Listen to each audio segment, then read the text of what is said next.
Vamos a comenzar con el cuarto tema. El tema que quiero compartir con todos se titula Practicando el dominio propio. Practicando el dominio propio. Vamos a hacer una oración y vamos a poner la enseñanza en las manos de nuestro Dios. Padre, el día de hoy te damos gracias, Señor, porque una vez más tú nos juntas, Señor, para seguir aprendiendo en este retiro, Señor, de todo lo que tú quieres hablarnos, Padre. Sabemos que tú eres el que adiestras nuestras manos para la batalla, Señor. Por eso hoy nos hemos acercado a ti para decirte, Señor, no queremos salir siendo los mismos después de este retiro, Señor. Tú háblanos, tú bendícenos. Como te decíamos y te lo hemos dicho a lo largo de este retiro, que tu Espíritu Santo llene nuestras vidas, Señor. Que salgamos distintos, diferentes, aún con una visión más amplia de lo que significa ser cristiano, Señor. Aún, Padre, ven a echar abajo todo aquella dogma, aquel estigma que el mismo mundo quiere marcarnos acerca de lo que es ser cristiano, Señor. Y ayúdanos a rescatar los principios de tu palabra para poderlos vivir, Señor. Y gracias porque el día de hoy yo sé que tú nos vas a hablar a todos en el nombre de Jesús. Amén. Quiero que veamos un caso muy particular de uno de los discípulos del Señor, en el momento en el cual el Señor Jesucristo, unas horas antes de que fuera apresado, sabiendo que su hora había llegado para que fuera apresado, y todo lo que sabemos nosotros que vino en ese momento, ¿verdad? Cómo de alguna manera vinieron los ancianos del pueblo de Israel, liderados incluso por los religiosos de aquella época, apresaron al Señor y lo llevaron para ser crucificado. Bueno, unos momentos, unas horas antes de que esto sucediera, dice la Escritura que el Señor Jesús llamó a 3 de sus discípulos para que estuvieran con él, porque estaba en este momento en una situación conociendo el Señor Jesús, que es Dios verdadero, y teniendo todo el conocimiento de lo que iba a acontecer en su vida, tomó de sus 12 a 3 de los más cercanos, a Pedro, a Jacobo y a Juan, y les dijo: vengan conmigo, y los llevó estando allá en Getsemaní, y les dijo: mi alma está muy triste hasta el punto de la muerte, quedaos aquí, entre tanto que yo voy allí y oro. Y entonces dice la Escritura que el Señor Jesús se adelantó un poco y entonces les pide a sus discípulos, particularmente estos 3 que estaban más cerca de él, que también ellos se prepararan en oración y ruego. Y vamos a ver lo que pasó después de este momento. Marcos capítulo 14, por favor, versículo 37 al 40. Estamos viendo a este discípulo, a este apóstol llamado Pedro, y quiero que veamos varias cosas importantes en su vida a manera de introducción de este tema. Dice Marcos 14, 37 al 40, vino luego y los halló durmiendo, y dijo a Pedro: Simón, ¿duermes? ¿No has podido velar una hora? Velad y orad para que no entres en tentación. El espíritu a la verdad está dispuesto, pero la carne es débil. Otra vez fue y oró diciendo las mismas palabras, y al volver otra vez los halló durmiendo, porque los ojos de ellos estaban cargados de sueño y no sabían qué responderle. En este momento el Señor Jesús, vuelvo a repetir, sabía que su hora había llegado para ser apresado, para ser llevado a un juicio injusto. Todos sabemos que de hecho no le hicieron un juicio justo, al contrario, fue señalado de manera injusta, de manera mentirosa. Y obviamente después de ese juicio él sabía que sus espaldas iban a ser azotadas, iba a ser torturado, iba a ser crucificado a causa de nuestros pecados. Por lo cual en su humanidad empieza a buscar la ayuda de sus amigos, de sus cercanos, de sus discípulos y de los más cercanos, de los más íntimos, por decirlo de alguna manera. Y sin embargo, en el momento en que los apóstoles necesitaban prepararse, dice la Escritura, que cuando el Señor Jesús vuelve de haber estado orando por lo menos una hora, porque eso es lo que alcanzamos a entender por la lógica del texto que leímos de Marcos 14, después de haber estado un momento en comunión con su Padre, regresa el Señor Jesús con sus 3 discípulos más cercanos y los halla ¿qué? Dormidos, los halla durmiendo. Y entonces, ¿a quién se dirige el Señor? A Pedro. ¿Y qué es lo que le dice? Simón, ¿duermes? ¿No has podido velar una hora? Es a manera de una reprensión, ¿cierto? ¿No? Es una pregunta que lo que nos deja ver es que el Señor Jesús estaba reprendiendo a su discípulo. Incluso le dice, vela y ora. ¿Para qué? Para que no entres en tentación. Sí, el espíritu está dispuesto, pero la carne que todavía tenemos es débil. Yo no sé cuántos de ustedes ya traen alas en la espalda, pero por lo menos creo que aquí estamos todavía seres humanos de carne y hueso que tenemos deseos, ¿cierto o no? Al igual que el apóstol Pedro en ese momento. ¿Por qué? Porque estaba dormido, ¿ok? En otras palabras, el apóstol Pedro, que había pasado muchas veces caminando con el Señor, día y noche durante 3 años, que había visto todos sus milagros. Imagínense, ustedes qué habrían sentido si a ustedes les hubiese tocado ver cómo un leproso, que estaba lleno de llagas desde la punta de la cabeza hasta la punta de los pies, maloliente, con un aspecto desagradable, cuando llegaba con Jesús. Imagínense cuál sería la impresión que eso generaría, el hecho de ver al Señor Jesús diciéndole al leproso, quiero, sé limpio, y tocándolo inmediatamente la lepra se iba de su cuerpo. Yo creo que esos milagros debieron haber sido muy impactantes. Bueno, quiero decirte, Pedro, él fue testigo, él vio las grandes hazañas, maravillas, prodigios y milagros que el Señor Jesús estaba haciendo en esta tierra. Y no solamente eso,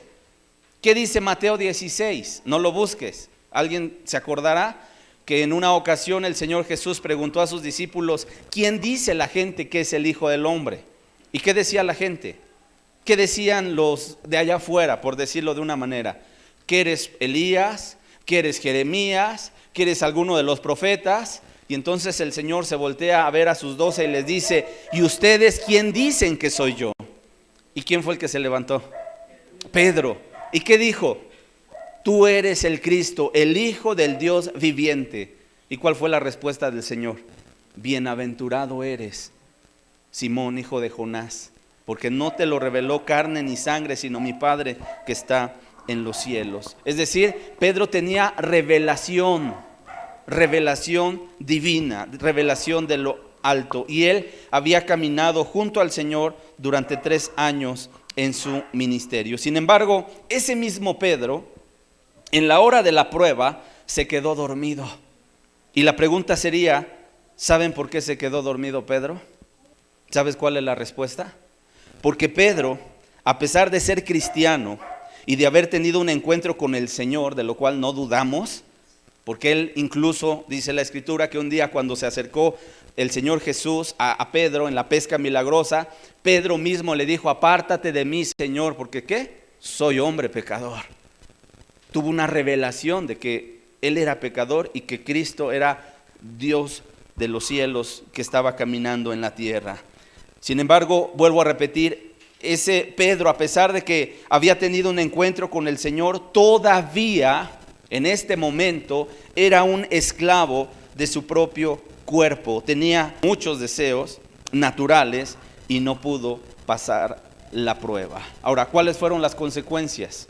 Podemos ver 4 consecuencias terribles por haber dejado Pedro que sus deseos lo esclavizaran. Número 1, inmediatamente cuando llegó la turba, después de que el Señor Jesús está hablando con su discípulo y que lo está animando, que lo está exhortando, dice la Escritura que en ese momento llegó una turba al mando de los ancianos de Israel, de los líderes de aquel tiempo, y llegaron con espadas y con palos.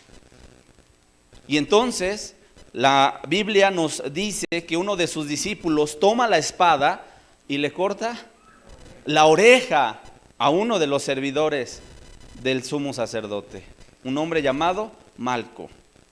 Y el Señor Jesús le reprende en ese momento y le dice: guarda tu espada, porque el que tome espada, a espada perecerá, morirá también.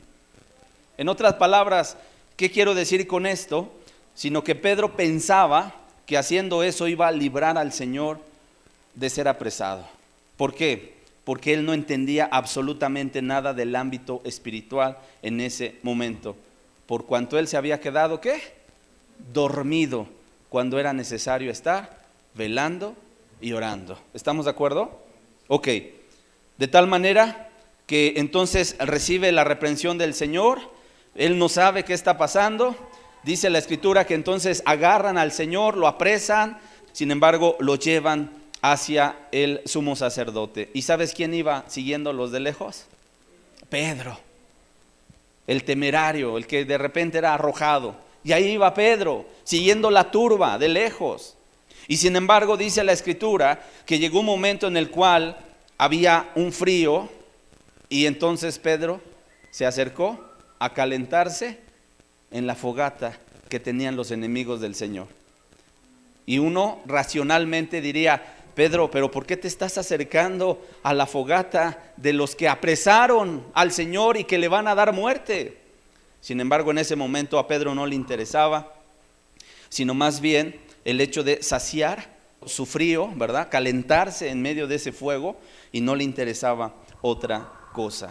Y no solamente eso, lo que sucedió posteriormente a que él estaba ahí en ese fuego calentándose, dice también la Escritura que una criada, no un soldado, una criada lo vio y lo reconoció y dijo a grandes voces: este es uno de sus discípulos. ¿Y qué dijo Pedro? No, yo no lo soy. Y entonces Pedro, acobardado, entonces se sale, se quita de ahí de la fogata y empieza a querer salir, y otra criada lo ve y dice: sí, este hombre estaba con él. Es más, hasta su manera de hablar le delata. Y dos veces vuelve a decir: no, este hombre estaba con él, este es de él. Y entonces, para que Pedro mostrara que no era uno de sus discípulos, comienza a maldecir y a jurar no conocer a Jesucristo.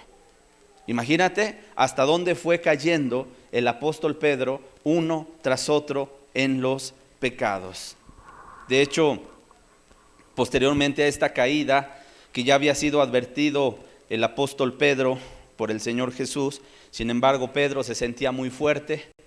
Yo creo que tú has leído también que momentos antes el Señor le dijo: Pedro, esta noche, antes que el gallo cante 2 veces, tú me vas a negar 3. Y yo no sé si ustedes han sido o son observadores, que me imagino que sí, pero cuando canta un gallo una vez, ¿cuánto tiempo se tarda para volver a cantar? Es muy poco tiempo.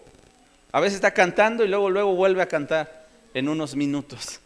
O sea que la caída y la negación de Pedro fue algo estrepitosa, rápido, empezar a negar y al final hasta maldecir. Imagínate, maldijo, de su boca salieron malas palabras. Sin embargo, cuando el gallo cantó la segunda vez, entonces Pedro se acuerda de lo que le había dicho el Señor, y dice la Escritura que saliendo fuera lloró amargamente. ¿Estamos de acuerdo? Ahora, quiero aplicar ejemplo que estoy poniendo en las Escrituras, porque yo no sé cuántos de ustedes, muchachos, se sentirán, o jovencitas, se sentirán identificadas con Pedro, que a pesar de haber tenido ya un encuentro con el Señor, de estar en un discipulado, de estar aprendiendo de la palabra de Dios, aún con todo y eso, te has dado cuenta de que tus deseos todavía te dominan y te controlan. Y tal vez también, al igual que Pedro, en ocasiones has llorado amargamente. Tal vez porque te has dado cuenta de que a pesar de estar batallando contra los deseos de la carne, te das cuenta de que vuelves a caer y a caer y a caer en lo mismo.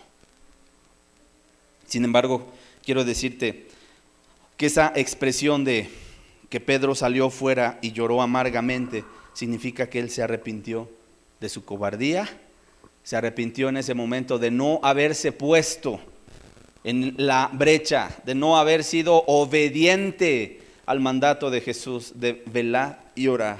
Y quiero decirte, después de Pentecostés, yo veo a un Pedro totalmente diferente. ¿Tú también lo alcanzas a mirar en el libro de los Hechos?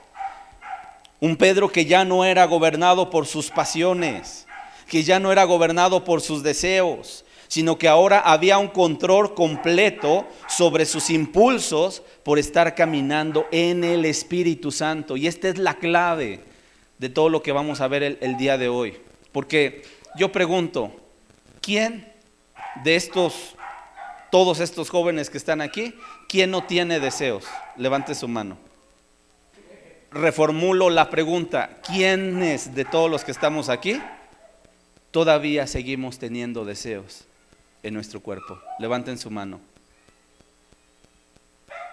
¿Por qué? Porque seguimos siendo humanos, seguimos siendo seres humanos. ¿Estamos de acuerdo?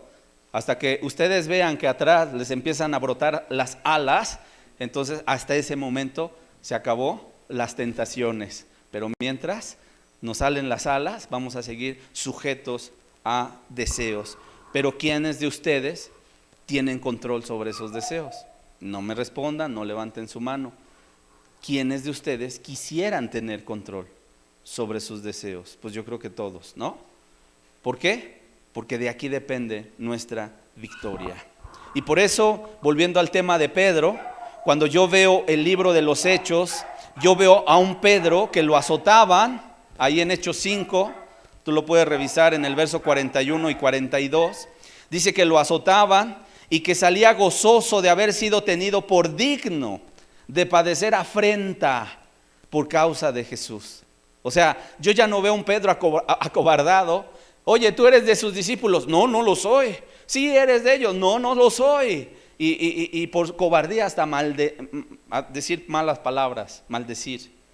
Ahora yo veo un Pedro que aún ponía las espaldas y les azotaban, y cuando los dejaban libres de la cárcel, dice la Escritura que él salía con gozo. Qué diferencia, ¿verdad? Ahora la pregunta sería, ¿qué pasó con Pedro? No solamente lo azotaban, lo perseguían y no respondía mal por mal, lo encarcelaban y estaba allí dentro soportando con paciencia. Y dice la historia, no lo dice la Biblia, pero sí dice la historia, que a Pedro lo crucificaron al igual que al Señor Jesús. Estuvo dispuesto a poner sus manos sobre el madero, a poner sus pies sobre el madero y a que fuera crucificado. Pero también dice la historia que cuando lo iban a levantar, él dijo, no soy digno de morir semejante a mi maestro. Y que él pidió que se le crucificara de cabeza. Y que lo crucificaron con la cabeza hacia abajo. La pregunta, repito, que yo haría es, ¿qué pasó con Pedro? ¿Por qué antes actuaba bajo sus impulsos y bajo sus deseos y después vemos una transformación completa? La respuesta es que el día de Pentecostés él fue lleno del Espíritu Santo. Él fue lleno del Espíritu Santo. Y como un día dijo en una ocasión el apóstol Pablo, ya no vivo yo, sino ahora vive Cristo en mí. ¿Estamos de acuerdo? Y eso es lo que tú tienes que aprender también, no solamente a decirlo, sino a vivirlo. Ya no vivo yo, sino que Cristo vive en mí. Son palabras bien rápidas de decir, pero tienen un significado tan profundo, porque implica muchas cosas. ¿Ok? Es importante, por lo tanto, que el día de hoy todos prestemos atención a este estudio, porque estamos de alguna manera siguiendo la misma idea que yo les compartía en el primer tema, y quiero seguir enfatizando este punto. Estamos en guerra y estamos peleando una batalla, ¿sí? Toda nuestra vida es una batalla. ¿Y qué necesitan los soldados? Dijimos la primera vez, el primer tema, obediencia. ¿Qué más? Valentía, disciplina, esfuerzo. Y una de las cosas que vamos a hablar en este estudio justamente es sobre la disciplina que debe haber en un soldado del Señor. Porque algo que es muy vergonzoso es que en ocasiones hay más gente allá afuera, más disciplinada, más organizada, que sabe en ocasiones más de la Biblia que los mismos jóvenes cristianos. Por ejemplo, los deportistas, díganme si no es cierto, son más disciplinados que muchos jóvenes cristianos. Los empresarios, por echar a andar adelante sus negocios, son más disciplinados que el cristiano. Los testigos de Jehová y los mormones conocen más la Biblia que en ocasiones muchos jóvenes cristianos. ¿Y cuál es el problema? El problema es que en ocasiones no se quiere entender que al pueblo de Dios y particularmente a los jóvenes cristianos les falta disciplina, mucha disciplina. En ocasiones se puede pensar, bueno, es que estamos bajo la gracia, hermano, no estamos bajo la ley, no me exijas, no me impulses, no me digas qué tengo que hacer, yo ya no vivo bajo la ley, yo vivo bajo la gracia. Y yo digo, es cierto, todos vivimos bajo la gracia, pero también hay cosas que Dios sí nos manda a que vayamos a hacer tú y yo. En la plática anterior, el hermano compartía Mateo 28, del 18 al 21, y donde dice que el Señor Jesús, después de que Él recibió, ¿verdad?, todo ese poder allá en los cielos, ¿verdad?, y que toda potestad le había sido entregada, Él dijo a sus discípulos, por tanto dice, id y haced discípulos a todas las naciones. Esa es una recomendación. Ese es, bueno, si quieres, haz caso, y si no, no te preocupes, no pasa nada. ¿Será así? ¿Acaso? ¿Verdad que no? ¿Verdad que es la gran comisión? Es una gran encomienda que Jesucristo nos da a nosotros. Y a lo mejor alguien dirá, pero es que esa es una encomienda para el hermano que predica. ¿Yo qué voy a decir? No, esta gran encomienda es para todos los que estamos aquí. ¿Estamos de acuerdo? Y no es por obras, para que nadie vaya a malentender. Es que me están mandando a que yo haga obras para alcanzar mi salvación. No, la salvación se entiende que ya la tenemos, ¿verdad? Y yo ahora voy a trabajar por amor a Cristo y voy a hacer las cosas por amor a Él. ¿Estamos? Ok. A estas alturas yo creo que ya nos está quedando claro que estamos en una batalla, y la batalla se pelea no solo con armas, sino principalmente con soldados. ¿Ok? Y escúchame bien esto que te voy a decir. Los soldados que no se disciplinan no sirven para nada. Y muy por el contrario, estorban al momento de la guerra. Te dejo de tarea que leas Deuteronomio 20, por favor. Ahí en ese pasaje de la Escritura, tú te vas a dar cuenta cómo había leyes sobre la guerra. Y decía en algún momento, bueno, si tú que vas a salir a la guerra tienes una casa que tal vez no has estrenado, mira, no vayas a la guerra, regrésate a tu casa. No sea que mueras en el campo de batalla y otro venga y estrene tu casa. Si tú te has casado, vuélvete allá con tu esposa, no salgas a la guerra. Y había varias instrucciones. Y sin embargo, mira lo que dice Deuteronomio 20, verso 8. Dice, y volverán los oficiales a hablar al pueblo y dirán, ¿quién es hombre medroso? Miedoso significa, y pusilánime. Si quiero, no quiero, avanzo, me regreso. Ese es el pusilánime. Dice, vaya y vuélvase a su casa y no apoque el corazón de sus hermanos como el corazón suyo. ¿Qué podemos entender de este pasaje? Que el soldado no disciplinado no sirve. Y no solamente no sirve, sino que en ocasiones puede ser un estorbo para la misma guerra. Miren, les pongo un ejemplo. En una batalla, imagínate que ahí están los soldados con sus armas y está la batalla intensa. Están los cañonazos, están los bombardeos, está ahí el disparando aquí y allá, y de repente tú te encuentras ahí en una barricada, no sé, escondido igual, disparando contra el enemigo, y a un lado tienes a tus compañeros de batalla, los soldados que también están luchando la misma causa que tú. Imagínate que si de repente uno de ellos se levanta, el que está a tu lado se levanta, avienta el fusil y te dice: tengo hambre, quiero comer. Y tú a lo mejor con el fusil ahí en la mano diciéndole: oye, pero mira, se están acercando los enemigos. No me importa, yo tengo hambre, 3 comidas al día, yo quiero comer. O que a lo mejor la batalla se extendió hasta en la tarde, llegó la noche, y de repente el que está ahí a tu lado disparando, ¿verdad? De repente te dice: hermano, ¿qué crees? Yo tengo sueño y me quiero ir a dormir. Y tú le dices: oye, el enemigo está allá, aquí cerca, vamos a continuar. Y te dice: no, yo tengo que dormir mis 8 o 10 horas diarias.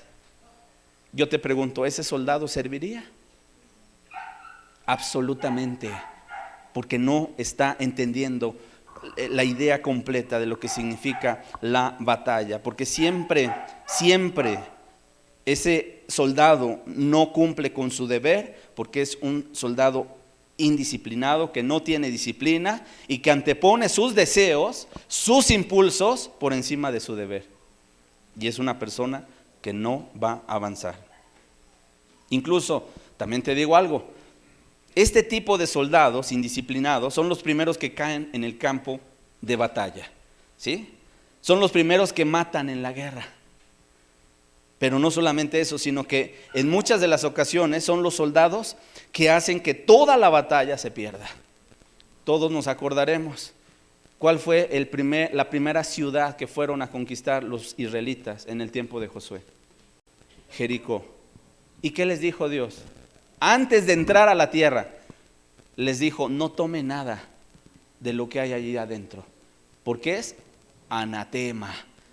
¿Qué significa la palabra anatema? Maldito. Todo está maldito. No tome nada.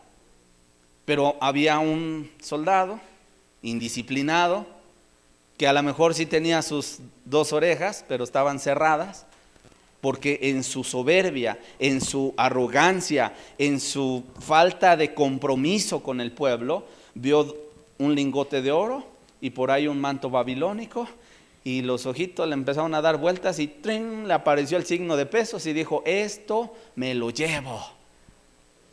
Y agarró el lingote, agarró el manto y lo llevó y cavó en medio de su tienda, y ahí puso lo que había robado. ¿Y sabes qué sucedió? ¿Qué dice la Biblia que sucedió? Después fueron a pelear con un pueblito ahí pequeño, y dijo Josué: que no vaya todo el pueblo, que vaya un grupo pequeño. ¿Para qué desgastamos las fuerzas de los demás? Y ándale, van a querer conquistar y se regresan. Perdieron la batalla. ¿Sabes por qué? Porque en medio de ese pueblo había uno que no había cumplido la ordenanza de parte de Dios. Y qué importante, amados jóvenes que estamos aquí, es que todos empecemos y vayamos caminando de un mismo lado. No que 5 digan: sí, yo sí quiero entrarle, y otros 5 digan: no, pues yo me la voy a campechanear, yo voy más tranquilo. O que otros digan: no, esto es muy exagerado, mejor me regreso. El verdadero soldado es aquel que está dispuesto a negarse a sí mismo, está dispuesto a dejar sus propias comodidades, incluso a perder su vida para que la batalla se gane. Si podemos proyectar Marcos capítulo 8, versículo 34 y 35, para que nadie vaya a pensar que esto es algo muy exagerado. En Marcos 8, 34 y 35 nos dice el Señor Jesús que el que quiere ser su discípulo tiene que negarse a sí mismo. Negarse a sí mismo. Y no solamente eso, el verso 35 dice: porque el que quiere salvar su vida, la perderá. Y el que pierda su vida por causa de mí, ¿la qué? La hallará. la salvará. De mí y del evangelio la salvará. Vamos a ver un ejemplo de este tipo de soldados indisciplinados en la Biblia, en 1 Corintios capítulo 10.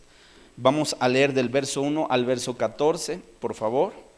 1 Corintios 10, del verso 1 al verso 14. Dice así la Escritura. Dice: porque no quiero, hermanos, que ignores que nuestros padres todos estuvieron bajo la nube y todos pasaron el mar. Y todos en Moisés fueron bautizados en la nube y en el mar. Y todos comieron el mismo alimento espiritual y todos bebieron la misma bebida espiritual, porque bebían de la roca espiritual que los seguía, y la roca era Cristo. Pero de los más de ellos no se agradó Dios, por lo cual quedaron postrados en el desierto. Mas estas cosas, y ojo, ¿qué dice el verso 6? Mas estas cosas sucedieron como ejemplo, ¿para quiénes? Para nosotros, para que no codiciemos cosas malas, como ellos codiciaron. Ni seáis idólatras, como algunos de ellos, según está escrito: se sentó el pueblo a comer y a beber, y se levantó a jugar. Ni forniquemos, como algunos de ellos fornicaron y cayeron en un día 23,000. Ni tentemos al Señor, como también algunos de ellos le tentaron y perecieron por las serpientes. Ni murmuréis, como algunos de ellos murmuraron y perecieron por el destructor. Y estas cosas les acontecieron como ejemplo, y están escritas para amonestarnos a nosotros, a quienes han alcanzado los fines de los siglos. Así que el que piensa estar firme, mire que no caiga. No os ha venido ninguna tentación que no sea humana, pero fiel es Dios, que no os dejará ser tentados más de lo que podéis resistir, sino que dará también juntamente con la tentación la salida para que podáis soportar. Verso 14: por tanto, amados míos, huid de la idolatría. Mira, la mayoría de esta gente que se relata aquí en el 1 Corintios 10 no pudieron ganar la batalla, sino que se quedaron postrados en el desierto. Y no pudieron heredar la tierra prometida, sino que se quedaron a mitad de camino. Sin embargo, me llama la atención que dice la Escritura 2 veces que estas cosas les sucedieron a ellos como ejemplo para nosotros. Y vamos a ver cuáles son las áreas que Dios quiere que tú te disciplines. ¿En qué áreas Dios quiere que tú te disciplines? No son las únicas, pero son las más básicas y las más fuertes en la vida de los discípulos y sobre todo de los jóvenes. Número 1, ¿qué dice el versículo número 6? Dice: mas estas cosas sucedieron como ejemplo para nosotros, para que no codiciemos cosas malas. ¿Qué está hablando y qué está poniendo como deseo que en ocasiones gobierna la vida de muchos cristianos? La codicia. Y en este momento me quiero referir a los varones, sobre todo, aunque también a las mujeres, no quedan excluidas, pero comúnmente los varones que están aquí. Tú debes tener mucho cuidado con tus ojos, con tu mirada, hacia dónde la diriges. Tienes que tener mucho cuidado con la codicia. Cuando estás en el celular, yo te pregunto, honestamente y delante de Dios, ¿qué es lo que estás buscando en internet? ¿Qué páginas estás buscando? O cuando estás en la escuela, o los que trabajan en el trabajo, y tal vez está allí una señorita, una jovencita de buena apariencia. ¿Cuál es tu intención al acercarte con ella? Yo quiero decirte, debes tener mucho cuidado de no poner tus ojos en esa mujer para desearla. Porque si lo haces, habrás cometido un pecado que se llama codicia, que te va a llevar a la ruina. Y en esta sociedad hay muchos ojos que cerrar y hay muchas caras que voltear. Porque tú vas en ocasiones, dime si no es cierto, en el transporte y de repente escuchas a lo lejos una música. Ah, es la nueva tienda de pinturas que acaba de abrir aquí en la ciudad. Y de repente volteas, con la música está la mujer en minifalda o con su short corto, y está ahí llamando la atención de todo el mundo para decir, vengan y compren pintura. En este mundo hay muchos ojos que cerrar y muchas caras que voltear, porque si no, nuestros deseos se van a empezar a exaltar. ¿Estamos claros? Ok, ¿qué más? Verso 7, no solamente habla de la codicia, dice, ni seáis idólatras, como alguno de ellos, según está escrito, se sentó el pueblo a comer y a beber y se levantó a jugar. ¿Por qué nos habla de idolatría y nos menciona o nos describe 3 áreas? La comida, la bebida y ¿qué? La diversión insana, vamos a llamarle. Porque no es malo divertirse, ¿verdad? No es malo divertirse, sino se refiere a las diversiones que no tienen propósito, insanas. ¿Ok? Y fíjense que lo engloba en medio del pecado de idolatría. El día de hoy, uno de los ídolos en medio de esta sociedad es la comida. ¿Sí o no? En la década de los 80s, 90s, salió un comercial muy famoso. Salía promocionando una pastilla y entonces salía una musiquita. Y en el comercial que pasaba en la televisión decía, la vida está hecha para disfrutarse con gran placer, puro comer. Y te ponían ahí las garnachas, ay, las gorditas ahí de chales, imagínate, ¿no? Escurriendo la grasa. Aparecía un señor gordito así, bueno, un gordito de aquellos, agarrando un taco de barbacoa con guacamole de esos que escurren así, y le escurría, y la boda, y entonces, y te decía, la vida está hecha para disfrutarse, puro comer con gran placer. Y el objetivo al final decía, y bueno, pues ya si te pega la agrura o la acidez, Alka-Seltzer. Y pudiera parecer de risa, pero uno de los ídolos mayores en medio de la sociedad y que casi no se reprende es la gula, el comer mucho, el no comer para vivir sino vivir para comer, ¿sí?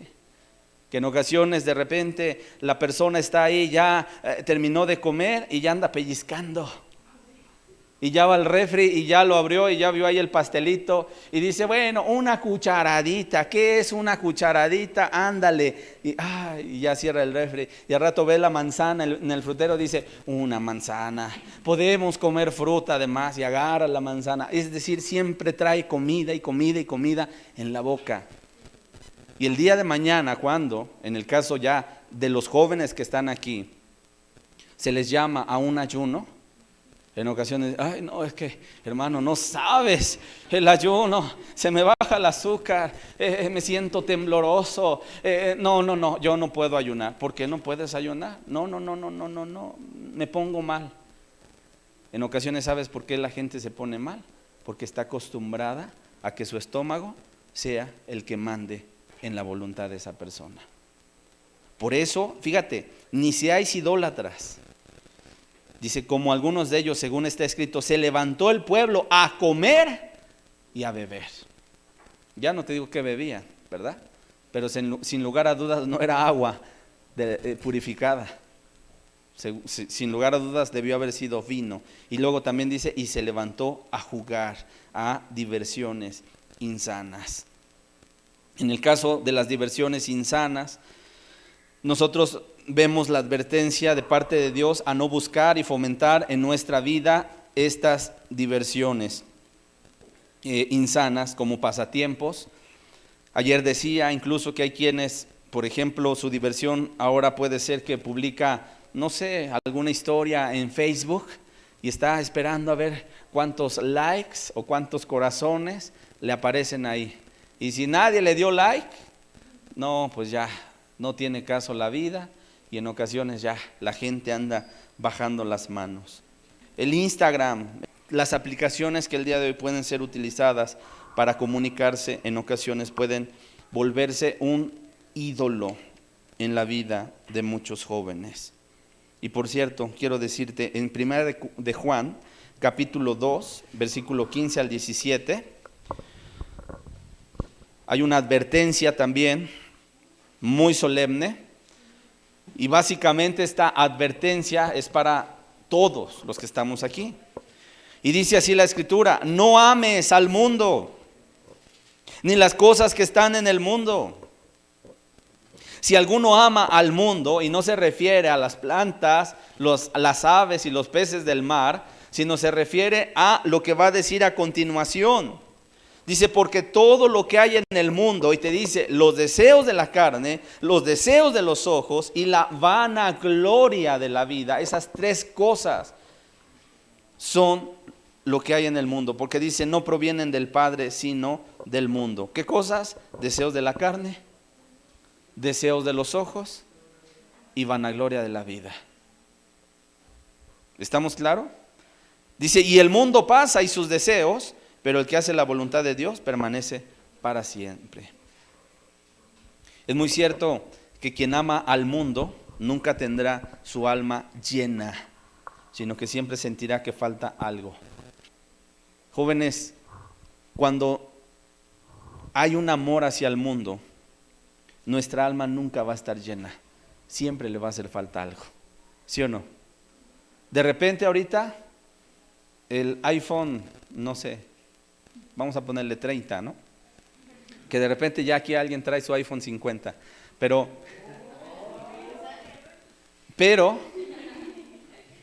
cierto o no, de repente ya, tengo mi iPhone 50, gracias, ¿no? Que me gané este iPhone 50. A los 2 meses, ya quiero el 60. ¿Sí o no? Porque por el mundo nunca nuestro corazón se va a llenar. Nunca se va a llenar. Por lo tanto hay que tener mucho cuidado. Pero no solamente eso, no fue solamente la codicia, la idolatría, hablando de comida, bebida y diversiones insanas. También dice el verso 8, dice, ni forniquemos, como algunos de ellos fornicaron y cayeron en un día 23,000. También la Biblia nos advierte acerca de la fornicación. De hecho, en varios pasajes de la Escritura, en el Nuevo Testamento, vemos afirmaciones y advertencias como el huye de la fornicación.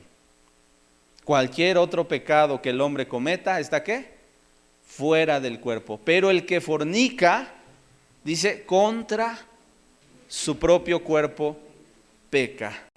¿Y sabes por qué el que fornica contra su propio cuerpo peca? Porque, ¿qué es la fornicación?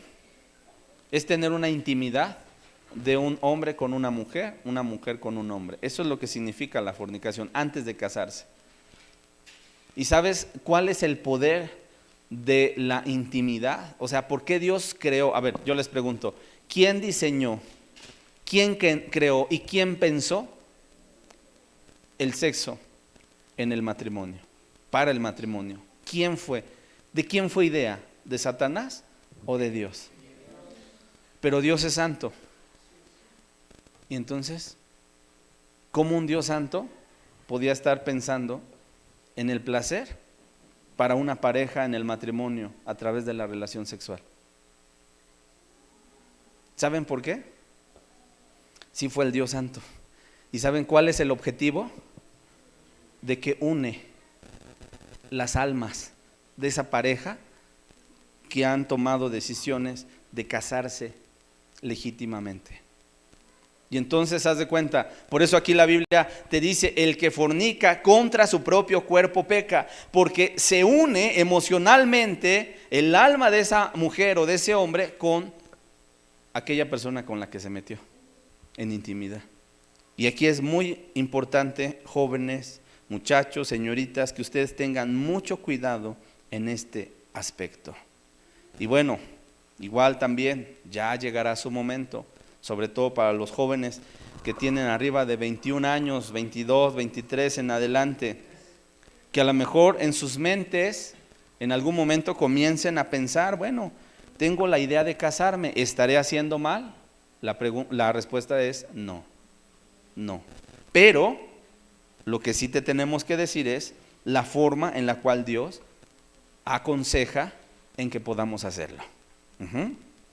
Sin estar presionando a nadie, sin estar ahí adelantándose a las cosas, sino dejar que sea Dios el que te guíe en esa decisión importante en tu vida.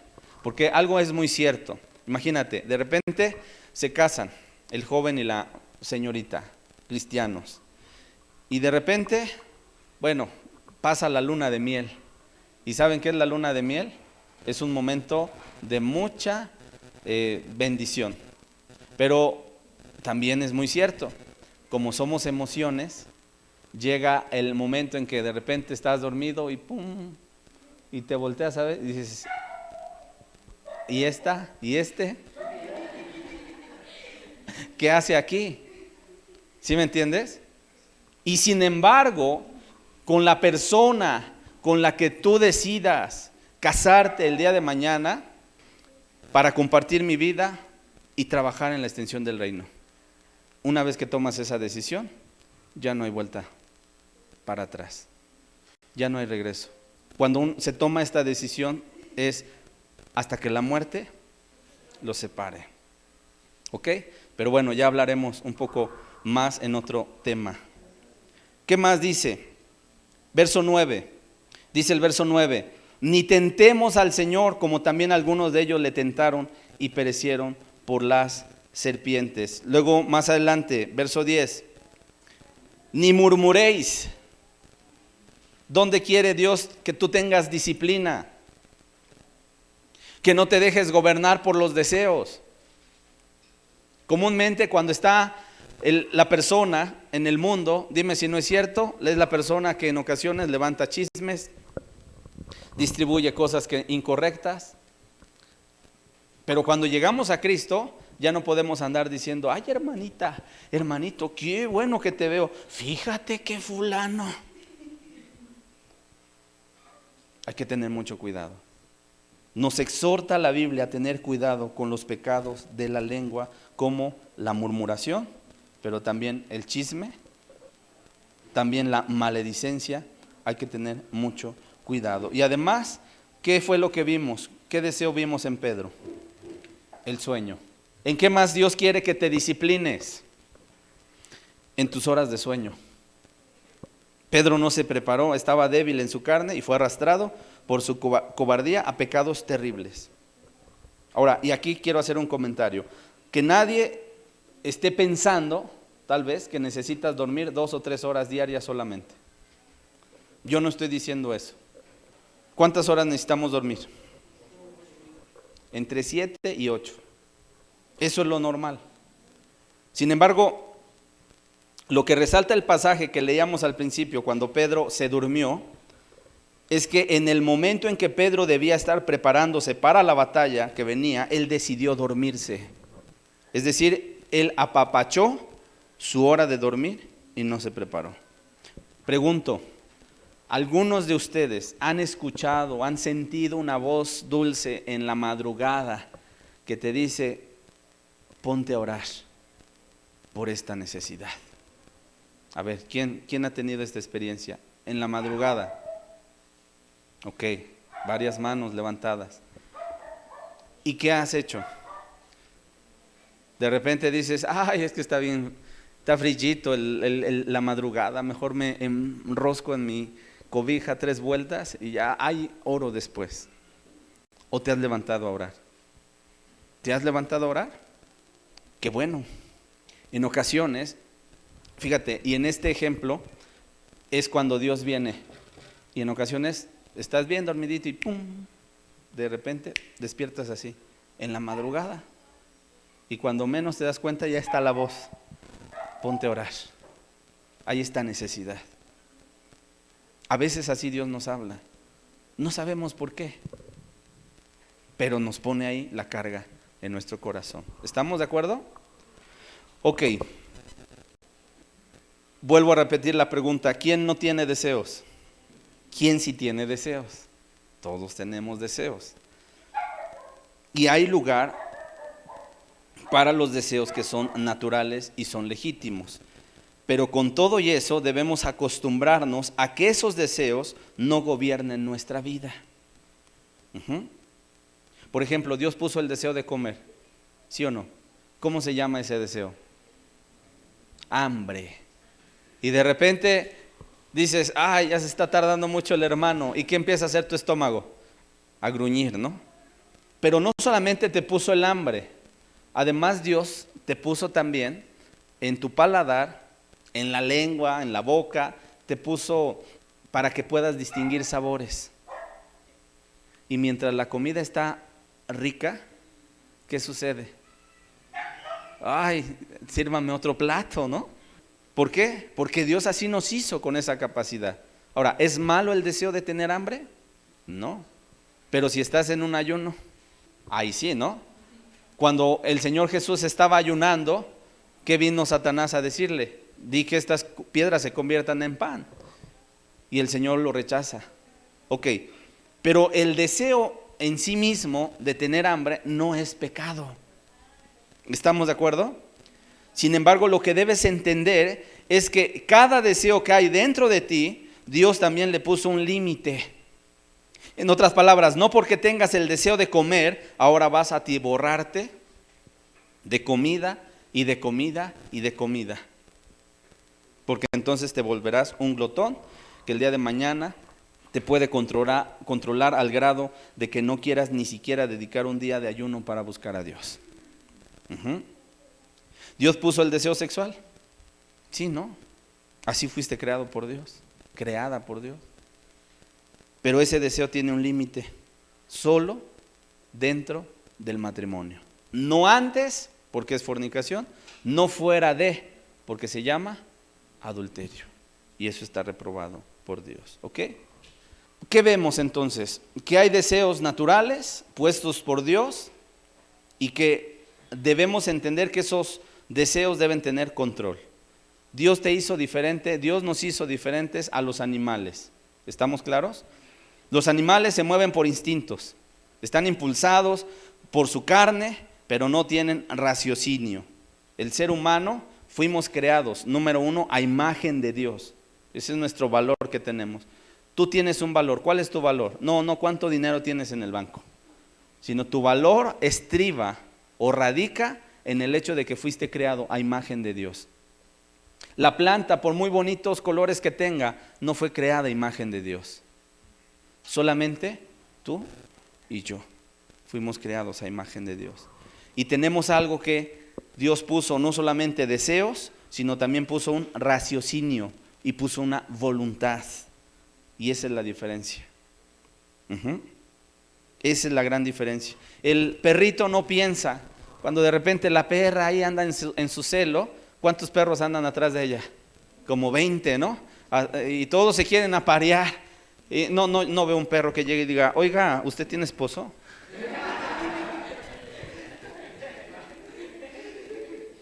No pasa eso. Andan con la lengua hasta acá de fuera, queriéndose aparear con la perra.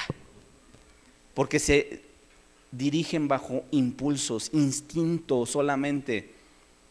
Pero ¿qué tiene que hacer el ser humano? No andar también como el animal. Me quiero aparear con fulana y con perengana. Porque eso se sale fuera de la razón y de lo que Dios quiere. ¿Estamos? Nosotros tenemos razón y tenemos voluntad para no actuar como los perros. Ahora, ya que estamos hablando de este ejemplo de los perros, tomando esta analogía, pues quiero comentarte una comparación. En ocasiones, dime si no es cierto, tú los has visto seguramente, hay una persona que supuestamente sale a pasear a su perro, pero en ocasiones es el perro que sale a pasear a la persona, porque la lleva así y ahí va, la pobre, ¿no? De repente el perro va, y más si es un perro de raza grande, ahí va, ¿no? Y dice la persona, es que saqué a pasear a mi perro. No, el perro te sacó a pasear a ti. Entonces, ¿qué quiero decir con esto? Que así como o tú controlas a tu perro o el perro te controla a ti, de la misma manera, o tú controlas los deseos de tu cuerpo o tus deseos, te van a controlar a ti.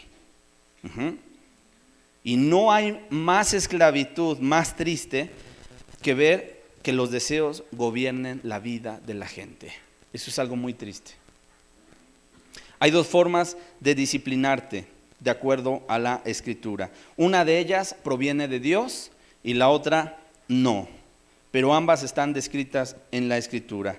Vamos a comenzar por hablarte de la forma que no es de Dios y que en ocasiones es la forma en que más gente echa mano de ella. Colosenses 2, por favor. Colosenses 2, verso 20 al 23. Dice así: pues si habéis muerto con Cristo en cuanto a los rudimentos del mundo, ¿por qué, como si vivieses en el mundo, os sometéis a preceptos tales como no manejes, no gustes, ni aun toques, en conformidad a mandamientos y doctrinas de hombres? Cosas que todas se destruyen con el uso. Tales cosas tienen a la verdad cierta reputación de sabiduría en culto voluntario, en humildad y en duro trato del cuerpo, pero no tienen valor alguno contra los apetitos de la carne. O sea, esta es la forma de disciplinarse en el mundo. ¿Cuál es el principio o el concepto que está implícito detrás de esta filosofía, de esta manera de pensar, de disciplinarse? Es que el cuerpo es malo, ¿sí? Por eso incluso dice del duro trato del cuerpo. Como mi cuerpo es malo, entonces ahí está el monje en el monasterio, a pesar de que tal vez está leyendo la Biblia, está en la meditación y lo que sea, se da cuenta que dentro de sí hay deseos todavía en el área sexual, por ejemplo, y entonces el monje se angustia, agarra un látigo y se empieza a latigar las espaldas. Duro trato del cuerpo. Y a pesar de que se destruya las espaldas, dice que no tienen valor alguno contra los apetitos de la carne. Por más destrozada la espalda que tenga, si tiene deseo sexual ahí adentro, no creas que se le va a quitar. ¿Estamos de acuerdo? Los deportistas también siguen mucho esta filosofía. Cuando están en un entrenamiento, díganme si no es cierto, de repente se abstienen de desvelo, se abstienen de fornicación, no andan ahí de noviecito, ¿no? Sino que dicen, no, oye, estoy entrenando y es que viene la competición fulana de tal y me tengo que preparar, y entonces empiezan a comer sanamente, no toman cerveza, no andan en los antros. ¿Por qué? Porque está su competencia. Y uno diría, wow, o sea, estos parecen cristianos, pero nada más pasa al torneo y se desbalagan, ¿cierto o no? Un joven o una señorita que tenga problemas con la masturbación, y que nadie se espante por lo que estoy diciendo. Imagínate que si de repente llega ese muchacho con el ministro y le dice, hermano, yo tengo un problema con la masturbación. Y el ministro le dice, pero ¿en qué horario? No, en la noche. Ah, bueno, entonces le dice el ministro, en la noche te sales y te pones a dar 20 vueltas a tu cuadra, corriendo. ¿Para qué, hermano? Para que se te quiten esos deseos. Pues mira, así lo podemos colgar incluso al muchacho, pero como tiene el deseo interno, no se lo vamos a poder quitar nomás porque sí. ¿Estamos de acuerdo?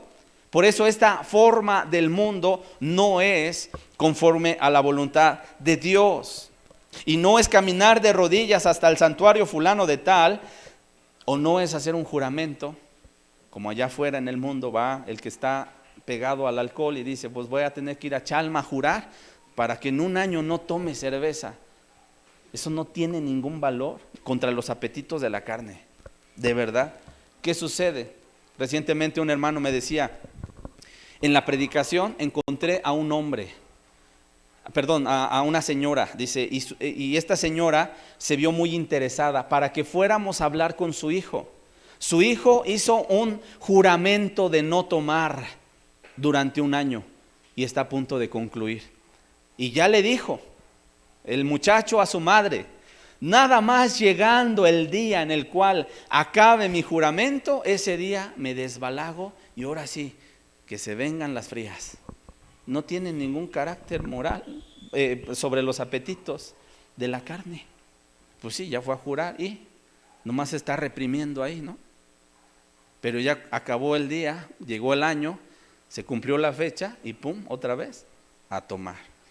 Vamos a ver de forma rápida cuál es la forma adecuada en la cual Dios nos ha dejado para que nosotros podamos vencer los deseos de la carne. Que los deseos no te gobiernen, que los deseos no te gobiernen, sino que tú gobiernes los deseos. Romanos capítulo 8, versículo 13 y verso 14.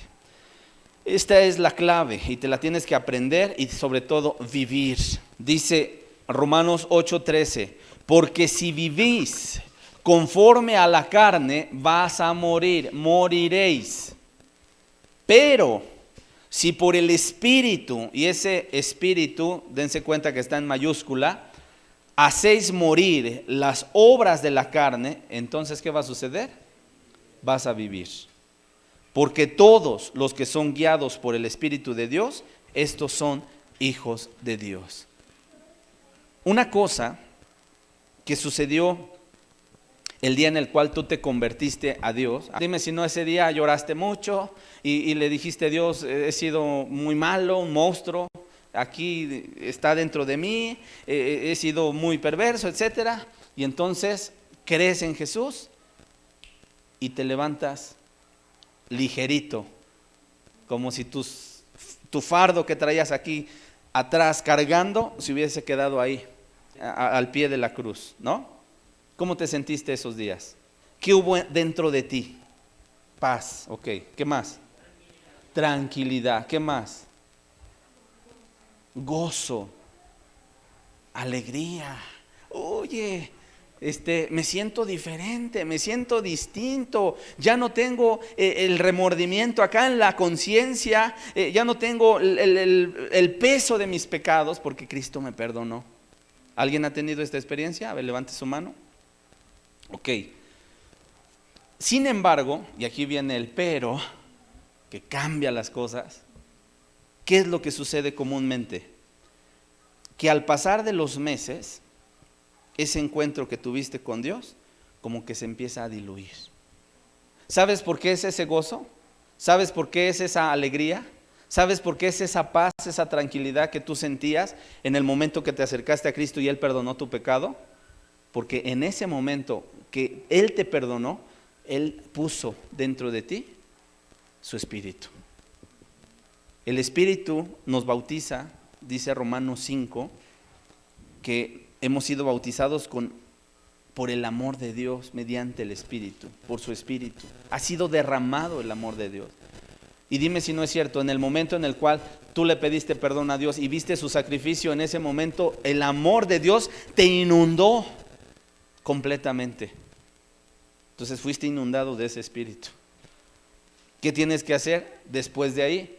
Seguir buscando las llenuras del Espíritu Santo. ¿Estamos de acuerdo? Y si alguien dice, pues yo ni sé ni qué es ser lleno del Espíritu. Bueno, tienes que aprender justamente este camino.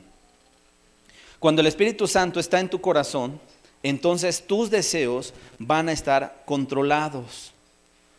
¿Alguien de ustedes en la mañana suele orar un tiempo considerable? No le voy a poner horas, ¿verdad? Pero sí un tiempo considerable donde tú te deleitas en la presencia de Dios. ¿Sí? ¿Alguien en medio de nosotros lo hace?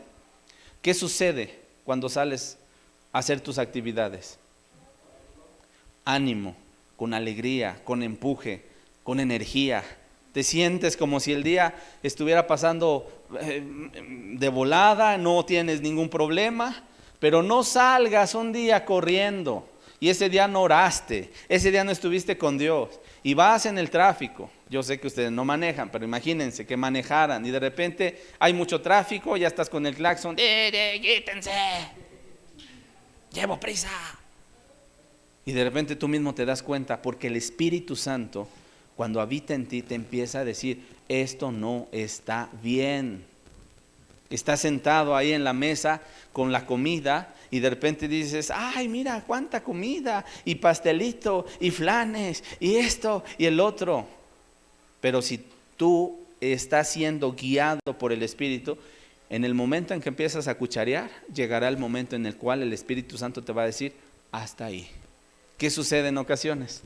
Ay, Señor, pero es que este flan, ay, no, es del que más me gusta, Señor. Ay, no, ese helado, nada más ese helado. Pues sí, pero ya después de cuántas porciones se comió y todavía el helado como final, ¿no? Si somos guiados por el Espíritu, Él va a venir a nuestra vida y nos va a empezar a decir, hasta ahí, no más. O que de repente alguien venga y te diga, ay, hermana, qué bueno que te veo. Quiero comentarte algo de fulano, de perengana. Fíjate que andan haciendo mal esto y esto, aquello, y aún hasta el mismo hermano que en ocasiones nos habla de Dios. Y mira, fíjate que si tú estás siendo guiado por el Espíritu, inmediatamente vas a escuchar cuando Él te dice, no oigas, cierra tus oídos.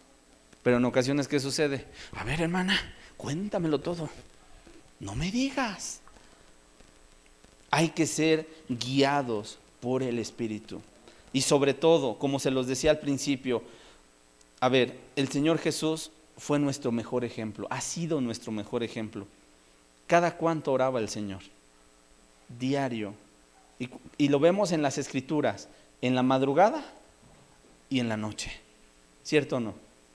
Después de haber terminado un día arduo, jornada intensa, Él se levantaba e iba a orar a su Padre. Y en ocasiones nos dice la Escritura, sobre todo el Evangelio de Lucas, que hubo una ocasión que se pasó toda la noche orando, porque al otro día iba a señalar quiénes iban a ser sus discípulos para llamarlos al apostolado. Ahora, si el Señor es nuestro ejemplo, ¿tú y yo tenemos que orar? La respuesta es sí. Tenemos que aprender a depender de Dios diariamente.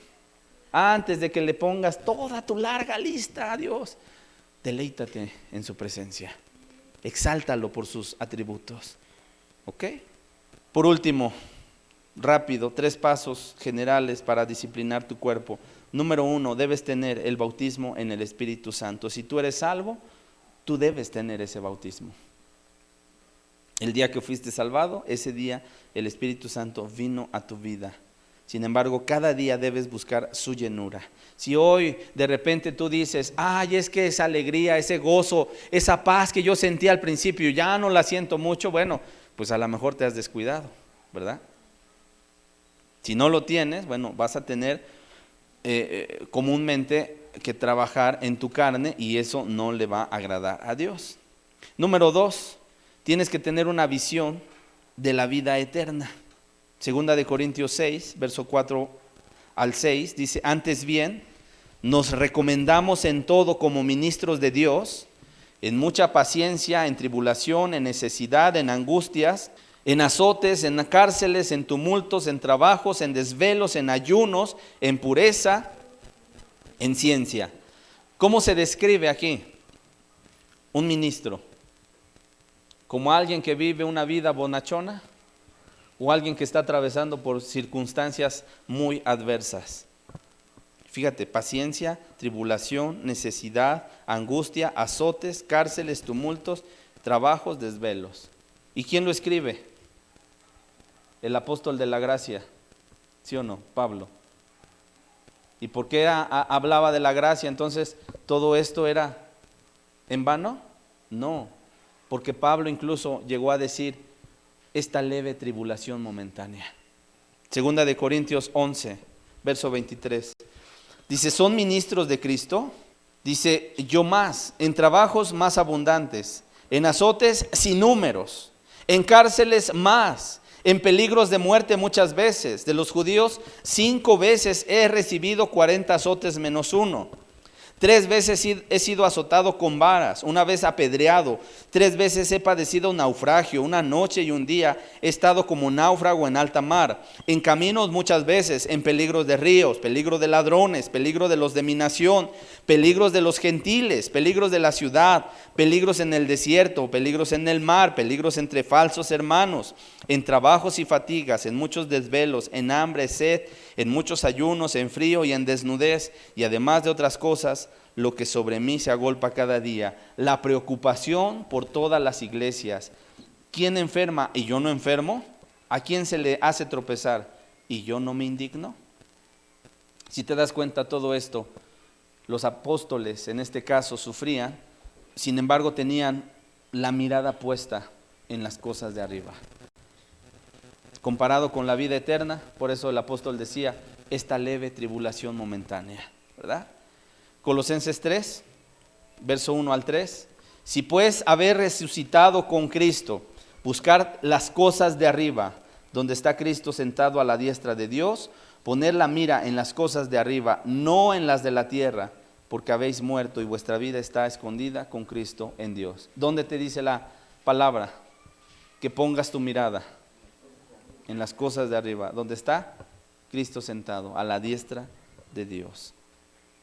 Y punto número 3, y por último, y con esto concluyo, ¿qué paso también se necesita para poder disciplinar tu cuerpo? No solamente el bautismo en el Espíritu, tener también la visión de para quién haces las cosas, para quién trabajas, para quién sufres incluso, pero también para que puedas desatar tu voluntad. Hay quienes en ocasiones pareciera que su voluntad está atada, está ayunando, ¿verdad? Y de repente está ahí la familia y dice, oye, fulano, pero ¿por qué no estás comiendo? Vente a comer. Y la persona, el joven o la persona, el cristiano que está ayunando, no es para decir, estoy en un ayuno. No, pero la comida está muy rica, vente, siéntate a la mesa. Y en ocasiones pudiera decir esa persona que ayuna, bueno, pues ya me privé muchas horas de ayuno, ya son las 11 de la mañana. Pues bueno, yo creo que ya no me voy a fanatizar. ¿Qué vemos ahí? Que en ocasiones la voluntad de muchos puede estar atada a sus deseos.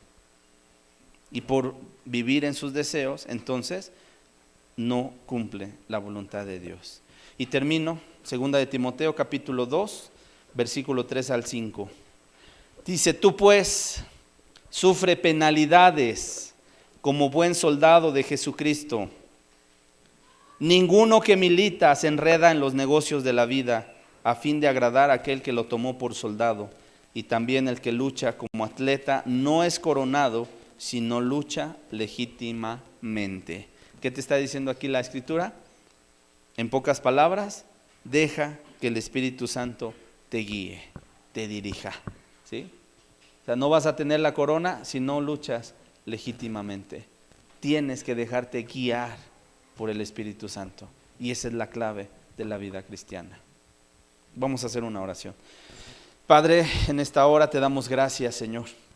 Qué importante es que cada muchacho, cada señorita aquí presente, Señor, pueda vencer, no por ningún método humano, Señor, sino por tu Espíritu Santo, podamos tener sometidos nuestros propios deseos a tu voluntad.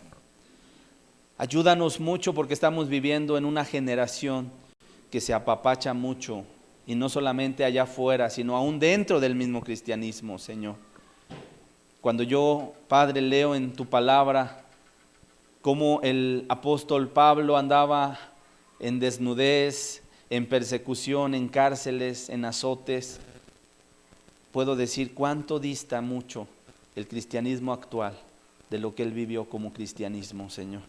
Ayúdanos, no por ser o buscar sufrir vanamente, Señor, sino, Padre, sabiendo que en ocasiones por el hecho de hacer tu voluntad podemos sufrir también nosotros vituperio o azotes o hasta cárceles, Señor, pero que nada de eso nos pueda detener, sino que sigamos amándote y sirviéndote aun si fuera necesario dar nuestra vida, estamos dispuestos, Señor.